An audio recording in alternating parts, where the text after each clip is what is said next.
Berita berikutnya, sudah 2 pekan banjir merendam ratusan rumah warga di wilayah Karawang, Jawa Barat.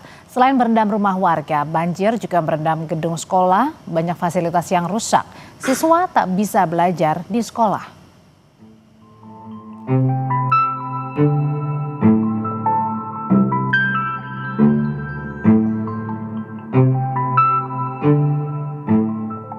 Saudara, saat ini saya berada di salah satu ruangan SMP Negeri 1 Teluk Jambe Barat, Kabupaten Karawang.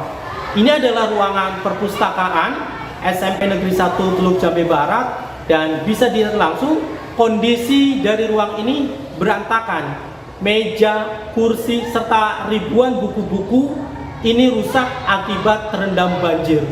Kondisi ini sudah berlangsung selama 2 pekan lebih, dan ini berimbas pada terganggunya aktivitas kegiatan belajar mengajar.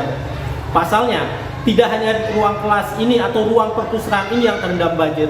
Hampir seluruh ruangan di sekolah ini terendam banjir dengan ketinggian mulai dari 1 meter dan saat itu mencapai 2,5 meter.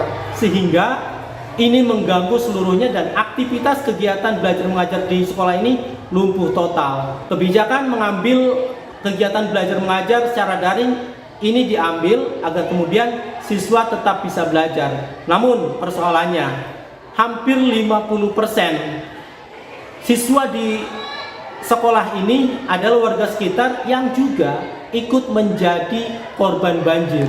Oleh karena itu, sejumlah guru melakukan inisiasi atau melakukan jemput bola, mendatangi sejumlah pengungsian agar kemudian para siswa ini tetap bisa menerima pelajaran. Karena hampir 50% lebih ya siswa kami itu juga terdampak banjir karena lokasinya, tempat tinggalnya di sekitar sekolah. Mereka juga ikut mengungsi. Untuk kebijakan KBM-nya, walaupun secara daring, tetap memberikan keleluasaan waktu untuk para siswa kami yang terdampak banjir. Karena jangankan untuk belajar, mereka untuk menyelamatkan diri saja harus berjuang seperti itu, Pak. Kepala Dinas Pendidikan Kabupaten Karawang di tahun ini akan menganggarkan untuk meningkatkan gedung sekolah ini agar kemudian ketika banjir ini terjadi, seluruh peralatan sekolah seperti buku-buku dan dokumen penting lainnya tidak ikut terendam banjir.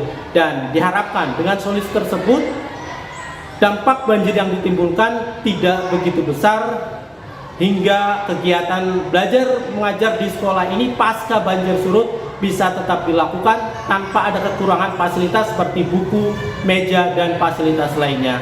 Adi Wahadi, Kompas TV, Karawang, Jawa Barat.